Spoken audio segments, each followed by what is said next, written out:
Bismillahirrahmanirrahim. Dear students, I welcome you to the 27th lecture for the subject Language and Communication Skills. As we have been discussing disorders of communication and dysphagia, that means Unit 2. In this lecture, we are going to discuss traumatic brain injury part 2. Effects of traumatic brain injury. Basically, in the previous lecture, we have discussed traumatic brain injury, its types, its causes, and what is traumatic brain injury, and some of the effects of traumatic brain injury. So it is the continuation of that lecture. So I have written its name as Traumatic Brain Injury Part 2. So this is lecture 27th. Let's discuss these effects of traumatic brain injury. First of all, we formally start our lecture with an ayat from the Holy Quran, and this belongs to Surah Al-Baqarah, and this is verse 286.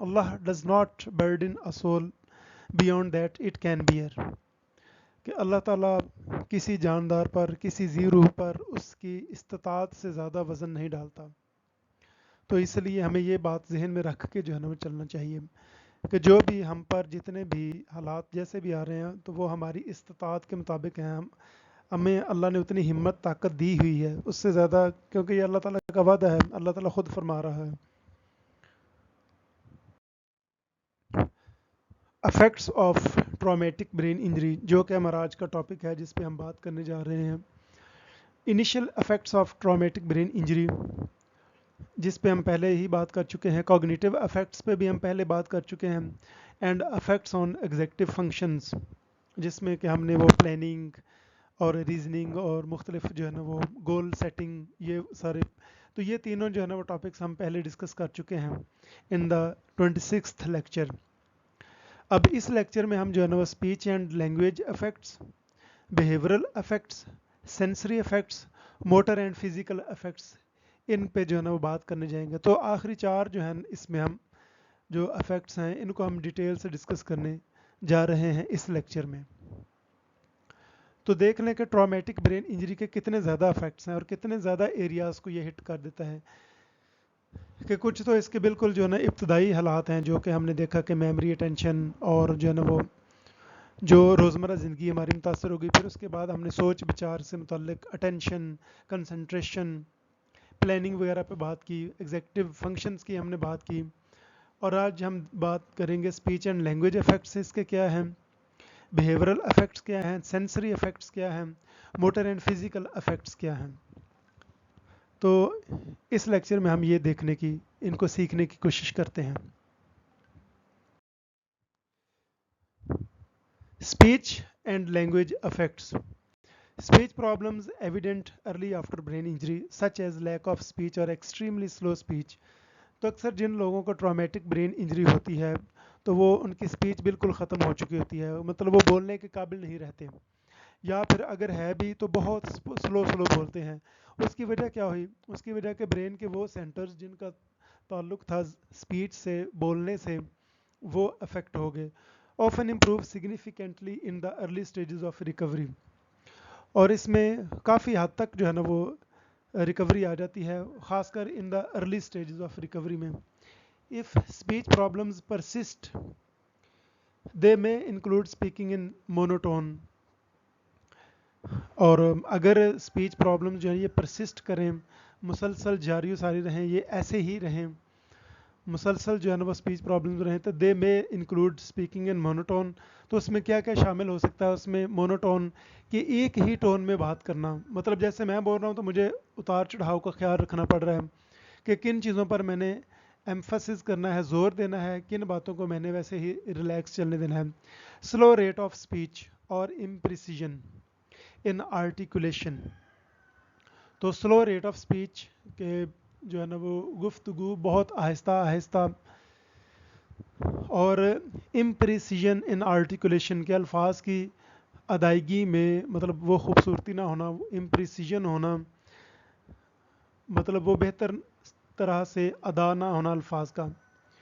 Most children with brain injury recover motor speech functions.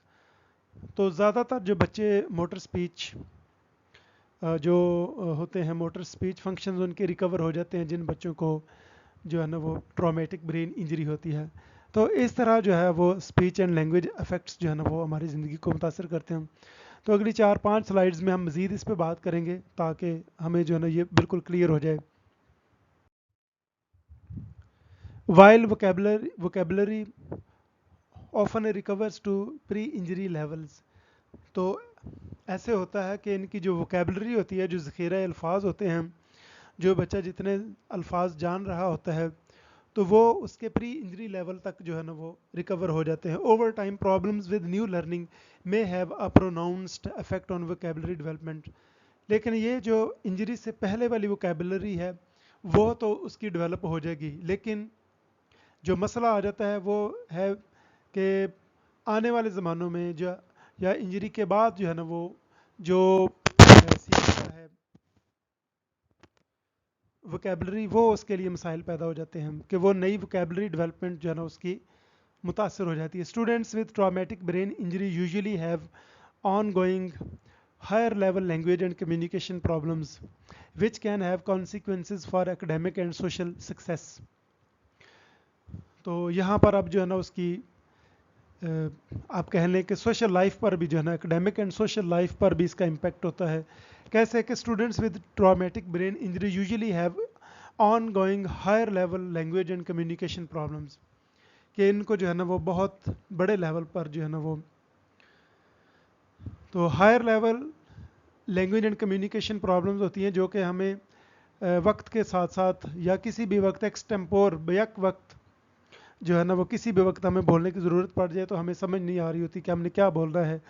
तो ये बच्चों को ये बहुत बड़ा issue आता है कि ये एक्सटेम्पोर फिलबदी ये नहीं बोल सकते। किसी भी वक्त जो है ना वो कहा जाए इनको बोलने के लिए या इनसे गुफ्तगू शुरू हो जाए तो इन बच्चों को बहुत से मसाइल का सामना करना पड़ता है, विच can have consequences for academic and social success. तो इनकी अगर तालीमी कामयाबी जो है ना वो मुतासर हो जाएगी, तो तालीमी कामयाबी मुतासर होने का मतलब है कि लोग आपको नालायक समझना शुरू कर देंगे, और नालायक समझने का मतलब ये है कि आप इस काबिल नहीं है कि आपसे जो है ना वो दोस्ती की जाए, आपसे अच्छे ताल्लुकात कायम किया जाए। उसकी वजह यह है कि सोशल सक्सेस हमारी डिपेंड कर रही होती है कि आप कितने अच्छे जो है ना वो बोल सकते हैं, आप कितने अच्छे मामलात को सुलझा सकते हैं, आप कितना अच्छा पढ़ सकते हैं, लिख सकते हैं। तो इसलिए जो है इन दोनों का ताल्लुक इतने वाज़ेह तरीके से बयान किया गया है। इन एक्सप्रेसिव लैंग्वेज, अब एक बात एक्सप्रेशन पे आ गई है। डिफ़िकल्टीज इन कन्फ्रंटेशन, नेमिंग थिंग्स और people upon visual presentation and word retrieval, यानी कि coming up with the names for things और पीपल इन स्पॉन्टेनियस स्पीच और कॉमन पर्टिकुलरली अंडर स्ट्रेस। अगर एक्सप्रेसिव लैंग्वेज की हम बात करें तो उसमें जो डिफ़िकल्टीज आती हैं वो हैं, एक तो नेमिंग, चीज़ों को नाम देने का मसला आ जाता है। नेमिंग थिंग्स और पीपल, कि आपने चीज़ों को नाम देना है या लोगों को भी नाम देना है, तो ये बच्चे इस काबिल नहीं होते कि ये जो है ना, आगे इनकी डिटेल भी ब्रैकेट्स में बयान कर दी गई, जैसे नेमिंग की and word retrieval. Word retrieval ये है कि आप जो है ना किसी चीज़ को देखें तो आपको फ़ौरन जो है ना उसका नाम याद आ जाए। तो coming up with the names for things और पीपल इन स्पॉन्टेनियस स्पीच, कि आप जिस चीज़ के हवाले से बात कर रहे हैं, जो बयान करने जा रहे हैं, आप उसको नाम दे सकें। तो यहाँ पर जो है ना ये बात हुई है नेमिंग के हवाले से, specially naming and word retrieval, ये दो मेजर जो है ना इशूज़ बयान किए गए हैं एक्सप्रेसिव लैंग्वेज के हवाले से। There is usually a sharp deterioration in written and verbal communication as the amount of information to be expressed increases। तो जैसे ही इंफॉर्मेशन जो है जो कि आपने एक्सप्रेस करनी है उसकी मिकदार बढ़ जाए, वो ज़्यादा हो जाए, तो ये बच्चे जो है ना वो रिटन और वर्बल कम्युनिकेशन में जो है ना शार्प डिटेरियोरेशन का मतलब है कि इसका वैसे तो मतलब है तबाही और बर्बादी। तो यहाँ पर इसमें कमी आ जाना, इसका जो है ना वो आप कह लें कि ख़राब हो जाना, उस लेवल तक ना पहुंच पाना जिस तक होनी चाहिए, तो इसका दिन ब दिन जो है ना वो ख़राब होते जाना, कम होते जाना। तो there is usually a sharp deterioration in written and verbal communication as the amount of information to be expressed increases. Short responses or sentences may be adequately spoken or written, whereas extended descriptions or narratives may be extremely disorganized. तो वो कहते हैं कि या तो फिर इसका बेहतरीन तरीका ये है कि छोटे छोटे बच्चे जो है ना वो जवाब देते हैं या सेंटेंसेस बोलते हैं, जबकि अगर ज़रूरत पड़े तो एक्सटेंडेड डिस्क्रिप्शंस और नैरेटिव्स में भी एक्सट्रीमली डिसऑर्गेनाइज्ड। और अगर वो बच्चा जो है एक्सटेंडेड डिस्क्रिप्शंस यानी बड़े बड़े जुमले बोलेगा या बयान करेगा, लिखेगा, तो वो डिसऑर्गेनाइज्ड होंगे, वो फिर उसके लिए मसाइल का सबब बनेंगे। शॉर्ट रिस्पॉन्सेज और सेंटेंसेस जो है ना वो एडिक्वेटली स्पीक कर सकता है, बोल सकता है, लेकिन अगर एक्सटेंडेड डिस्क्रिप्शंस देना पड़ेंगी तो वो उसके लिए मसाइल का सबब बन जाता है।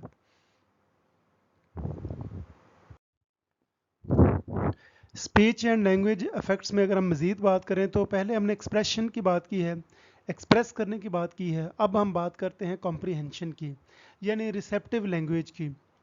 तो comprehension of spoken language by children with traumatic brain injury often deteriorates sharply with increases in। तो इसमें जो है ना वो कमी आती है, इसमें जो आप कह लें कि ख़राबी आती है, इसमें जो कमी आती है कॉम्प्रीहेंशन में, वो द रेट ऑफ स्पीच। अगर आप बहुत तेज़ रफ्तारी से बोलेंगे तो बच्चों को समझने में जो है ना वो इश्यूज़ होंगे, प्रॉब्लम्स वो फेस करेंगे। The amount of information to be processed beyond sentence length, मतलब सेंटेंस लेंथ का यहाँ पर उसकी अगर हम ना भी बात करें तो the amount of information to be processed, कि वो अमाउंट कितनी है इंफॉर्मेशन की, इंफॉर्मेशन कितने पैराग्राफ्स जो है ना वो आपने जो है ना वो ट्रांसफ़र करना है, जो है ना वो प्रोसेस करनी है। तो ये जो है ना वो दूसरी बात है कॉम्प्रीहेंशन पर, the rate of speech, the amount of information to be processed. तीसरी बात the abstractness of the spoken language, कि वो एब्स्ट्रैक्ट कितनी है, क्या जो है ना मिसालें जो उसमें आ रही हैं, जो एग्जांपल्स बयान की जा रही हैं, आया वो जो हैं रियल लाइफ से हैं या सिर्फ एब्स्ट्रैक्ट ही बताते जा रहे हैं कि ख्याली हैं, सिर्फ जो है ना वो मतलब मिसाल बराए मिसाल ही है, वो उनका जो है ना वो रियल लाइफ से कितना ताल्लुक़ है। तो इस पर भी जो है ना कॉम्प्रीहेंशन बच्चे की डिपेंड करती है। इंटरफेरेंस फ्राम द एनवायरनमेंट, फिर है जी इंटरफेरेंस फ्राम द एनवायरनमेंट के जो डिस्ट्रैक्शंस हैं, सच एज बिजी क्लासरूम और हॉलवे और नॉइजी एक्टिव लंच रूम। तो मतलब ये है कि आप की क्लासरूम हो कहाँ पे रही है, जो क्लास है वो हो कहाँ रही है, क्लासरूम कहाँ पे वाक़ई है, क्या उसके साथ जो है ना, एक तो पहली बात तो यह है कि अगर बिज़ी क्लासरूम है तब भी, या हॉलवे में है, क्या आपने जो है ना हॉल जो है उसमें क्लास रखी हुई है, वहाँ पे कई क्लासेस इकट्ठी हो रही हैं, या नॉइज़ी है, या फिर जो है ना वो एक्टिव लंच रूम है कि उस वक्त जो है ना लंच का टाइम हो गया हुआ है।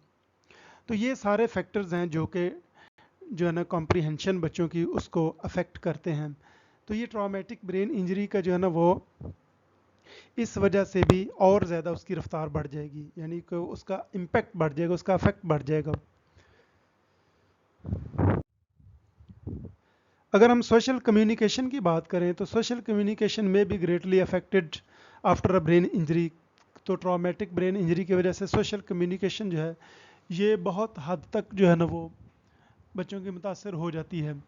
The ability to participate appropriately in conversation requires the use of cognitive, linguistic and social skills, many of which are affected following traumatic brain injury।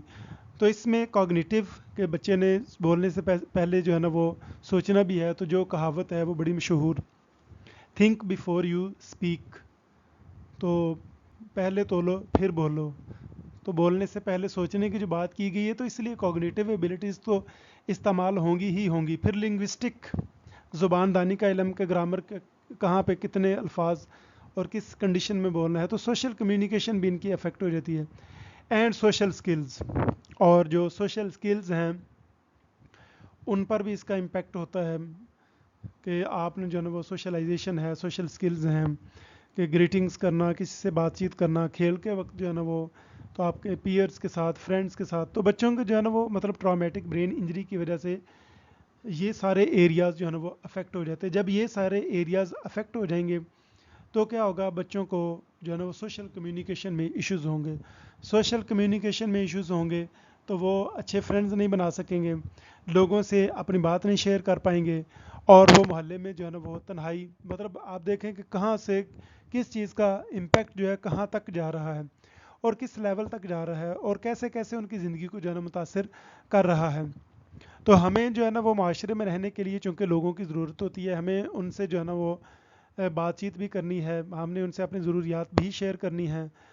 तो अगर बच्चों की सोशलाइजेशन नहीं होगी, सोशल स्किल्स कमज़ोर होंगी, तो हो सकता है उन्हें क्लासरूम के लिए कोई काम जो है ना वो उन्हें चाहिए, तो वो किसी से जो है ना वो काम, वो ये नहीं पूछ सकते कि भाई कल क्या काम मिला था, आज कल चूँकि मैं एब्सेंट था तो कल क्या काम मिला था, सर ने क्या कहा है, टीचर्स ने क्या कौन कौन सा काम दिया।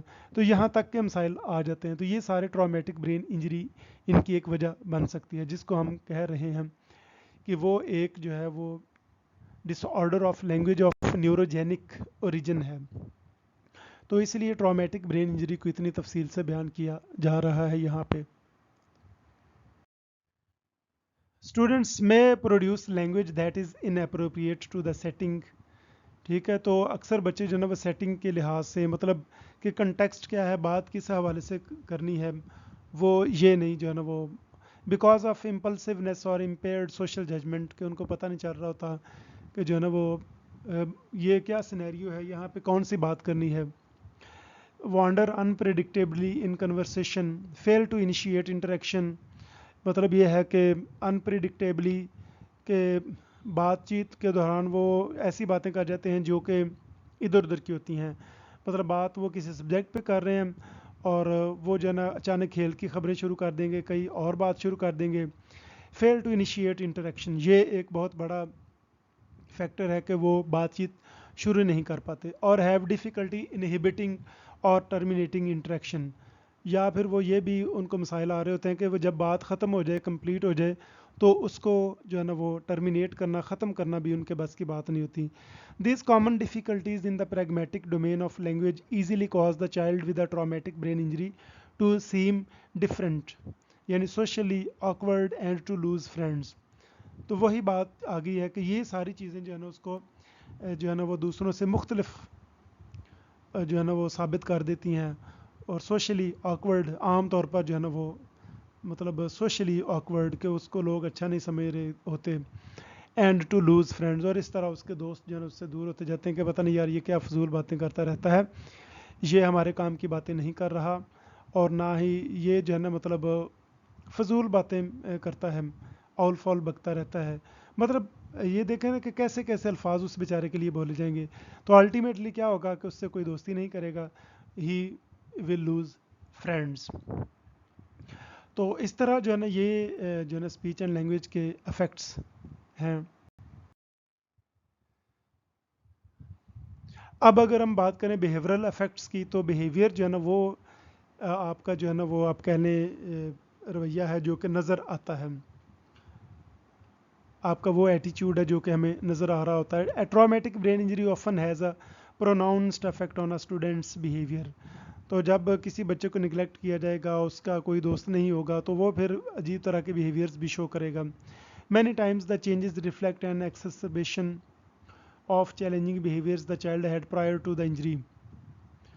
तो मतलब ये जो है ना वो उन्हीं जो बिहेवियर जो पहले प्रायर टू द इंजरी रखता है, उनमें बहुत ज़्यादा चेंज आ चुका होगा। Many times there are other behaviors that may occur as a direct result of the injury and as such or new responses for the child, कि बच्चा जो है ना वो इंजरी के बाद जो है ना मुख्तलिफ तरह के बिहेवियर शो करना शुरू कर देगा, और वो जो है ना हर चीज़ को एक नया रिस्पांस, नए तरीके से रिस्पांस करना शुरू कर देगा, क्योंकि अब उसकी उस तरह से जो है ना वो सलाहियतें नहीं रहीं उसकी। हमने देखा कि कितनी तरह के जो है ना वो अफेक्ट्स हैं ट्रॉमेटिक ब्रेन इंजरी के, तो ये उसके बिहेवियर्स को भी जो है ना वो मुतासर कर देंगे। अगर बिहेवियर्स को मुतासर करेंगे तो जो चीज़ बच्चों को नज़र आ रही होगी, जो हमें उसकी पर्सनैलिटी से उसकी बातचीत से, उसके जो है ना वो बॉडी लैंग्वेज से जो मसाइल हमें नज़र आएंगे, तो उसकी वजह से लोग जो है ना उससे अच्छे ताल्लुकात कायम नहीं कर पाएंगे।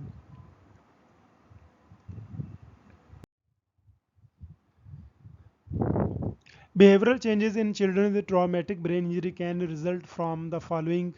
तो ये इस वजह से neurological damage to the brain, एक तो ये इस वजह से शो हो सकते हैं, बिहेवियरल चेंजेस जो हैं वो बच्चे में इस वजह से नमूदार हो सकते हैं।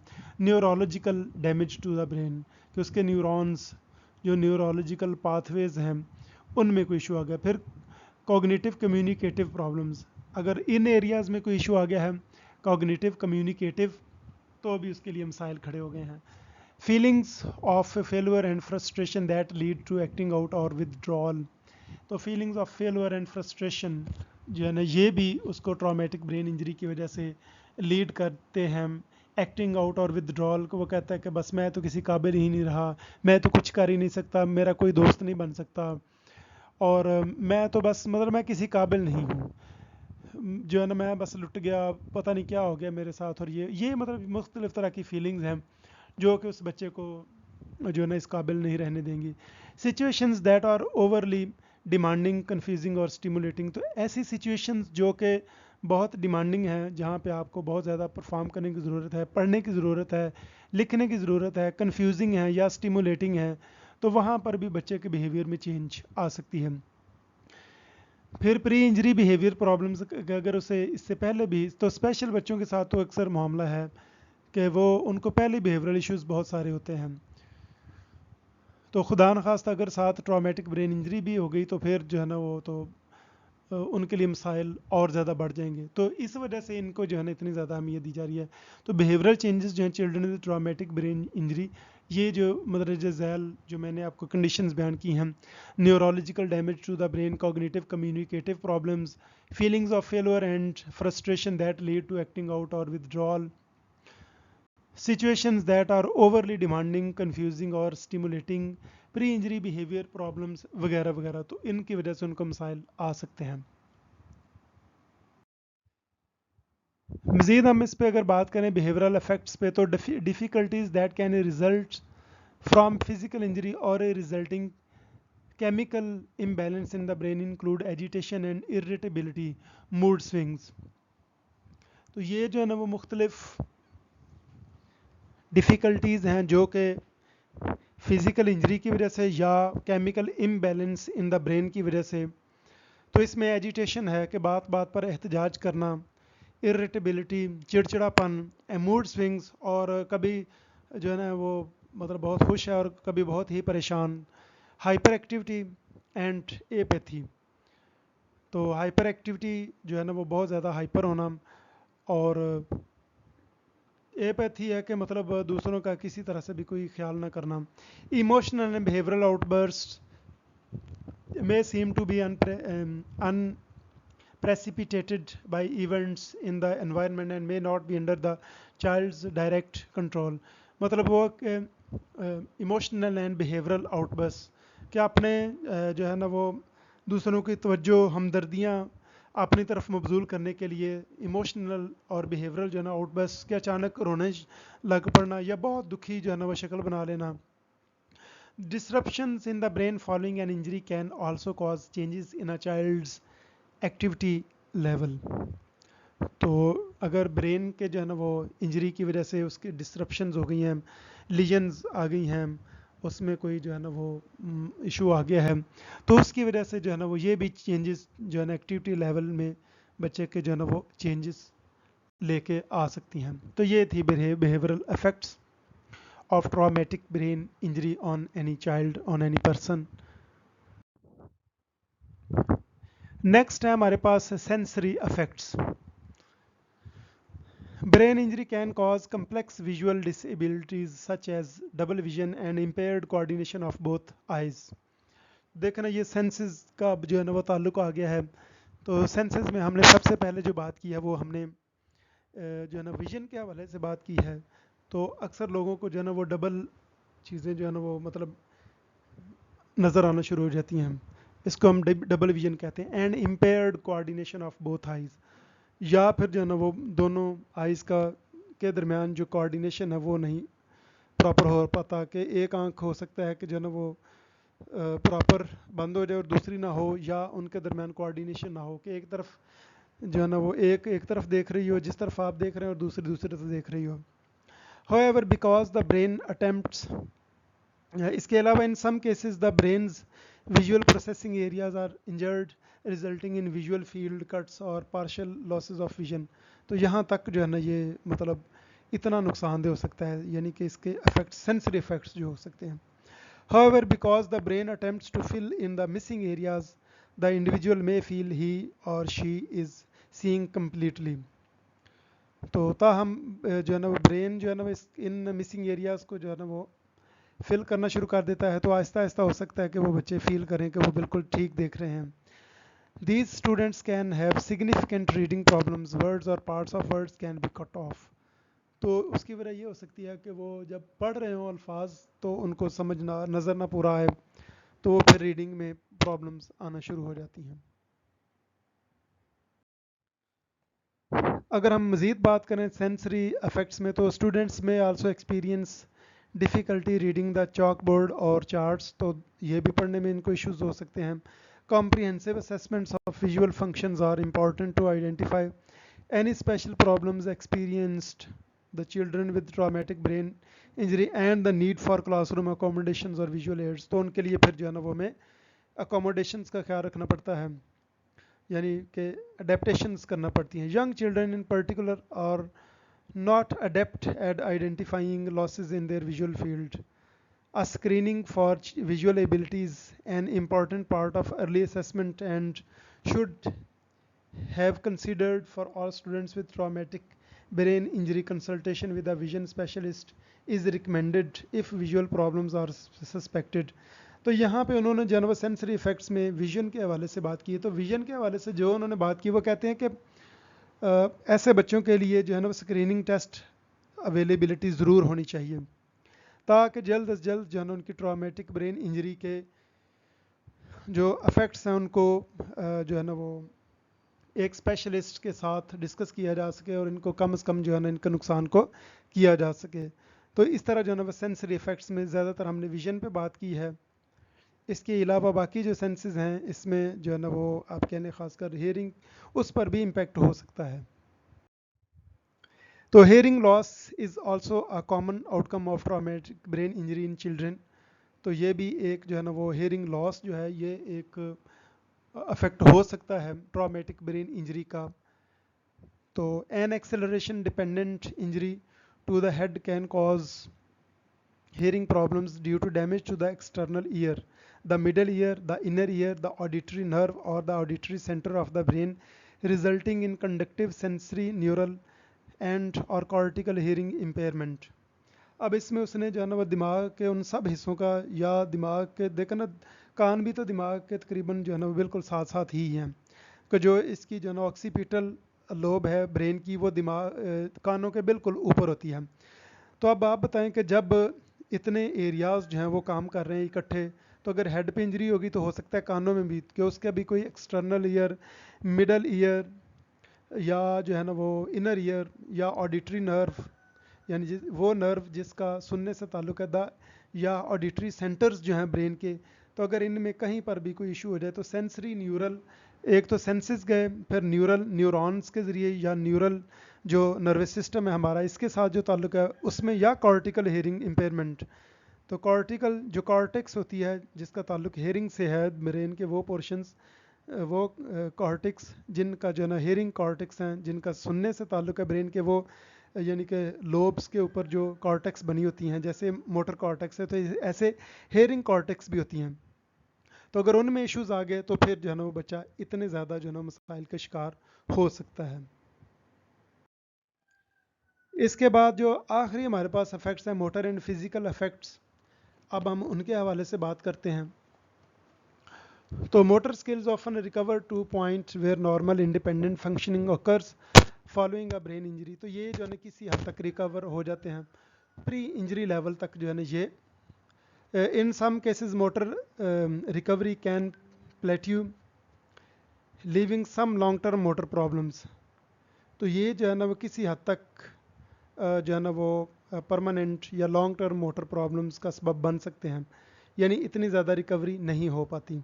डिफ़िकल्टीज़ विद बैलेंस, बैलेंस के तवाज़ुन, गेट चाल को कहते हैं, जो हमारी चाल ढाल होती है जैसे हम चलते होते हैं। स्ट्रेंथ, और हमारे मसल स्ट्रेंथ की बात हो रही है। रेंज ऑफ मोशन, या कितनी जो है ना आप हरकत कर सकते हैं। एंड कोऑर्डिनेशन में कंटिन्यू, और ये जो मुख्तलिफ चीज़ें हैं इनके साथ जो है ना वो मसाइल चल सकते हैं, लंबे अरसे तक जो है ना ये कॉज बन सकती है traumatic brain injury motor and physical areas में। Fatigue and lack of endurance are very frequent after traumatic brain injury. तो ये भी मोटर और फिज़िकल में जो है ना वो हम डिस्कस कर सकते हैं और कर भी रहे हैं। तो जो है ना ये फटीग यानी थकावट और लैक ऑफ एंड्योरेंस के कुव्वत बर्दाश्त की कमी, children often tire very quickly and may be unable to persist on a task. तो बच्चे जो है ना वो बहुत जल्दी थक जाते हैं और वो किसी टास्क पर परसिस्ट नहीं कर सकते, लंबे अरसे तक फोकस नहीं कर पाते। Sharp reductions in the child's cognitive processing abilities such as attention and concentration at various times during the day are often indicative of neurologically based fatigue. तो बच्चे जो हैं वो जब किसी काम पर लंबे अरसे तक या कॉग्निटिव प्रोसेसिंग एबिलिटीज़ की वजह से वो अटेंशन और कंसंट्रेशन नहीं कर पाते, और दिन में कई मरतबा ऐसा होता है, तो इसका मतलब है कि न्यूरोलॉजिकली बेस्ड जो है ना वो फटीग है। Simply recommending that the child go to bed earlier at night may not improve this type of intermittent fatigue. तो वो कहता है कि ये जो मुसलसल जो उसके साथ मसला आता जा रहा है, तो ये सिंपली जो है ना जब हम रात को सो जाते हैं तो हमारी सारे फंक्शंस एक दफ़ा फिर अल्लाह ताला दोबारा से बेहतर कर देते हैं, जो हमें नींद के प्रोसेस से गुजार के। तो ये जो है ना वो सिंपली स्लीप से ये मामला हल होने वाले नहीं हैं। Frequent changes to less demanding activities and rest periods are usually necessary. तो इसके लिए जो है ना फिर या तो एक तो ये ऑप्शन है कि इनके लिए बहुत कम जो है ना एक्टिविटीज़ रखी जाएँ, या उनमें जो है ना इनकी जो है ना एक्टिविटी लेवल बहुत कम हो। And rest periods are usually necessary, और इनको जो है ना बार बार जो है ना वो आराम दिलाया जाए। तो ये जो है ना वो physical and motor and physical effects हैं ट्रॉमेटिक ब्रेन इंजरी के, और उनसे कैसे हम निपट सकते हैं। तो इस तरह आज का हमारा लेक्चर जो है ना वो effects of traumatic brain injury वो कंप्लीट हुआ। तो ट्रॉमेटिक ब्रेन इंजरी जो कि एक disorder of language of neurogenic origin है, तो उसके हमने इफेक्ट्स के हवाले से बात की, और इससे पहले लेक्चर में हमने उसकी कॉजेज़ और सारा कुछ उसको डिस्कस किया। तो आज की कोट है, motivation is what gets you started. तो आप जब मोटिवेटेड होते हैं तो आपका इसका मतलब है कि आप जो है ना वो अब कोई काम करने के लिए तैयार हैं, अब आप जो है ना उसको करने के लिए। बट जो हैबिट है, habit is what keeps you going. तो जो हैबिट है, जो आदत हैं या आदत है, वो आपको, मसलन यहाँ पर डिसिप्लिन की बात हो रही है। मैं अक्सर बात करता होता हूँ डिसिप्लिन जो है ना वो पावरफुल जो है ना वो इमोशन है, डिसिप्लिन पावरफुल थिंग है। कि डिसिप्लिन जो है ना वो आपको जारी रखता है, जारी सारी रखता है, मेहनत करने पे, रोज़ाना की बुनियाद पे आपको मेहनत करने के लिए तैयार करता है।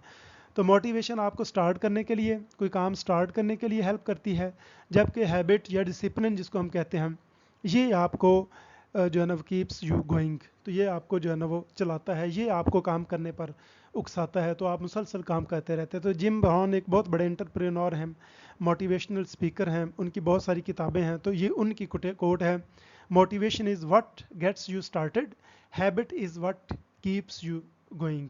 With this quote, I want to say you thank you and welcome and good luck.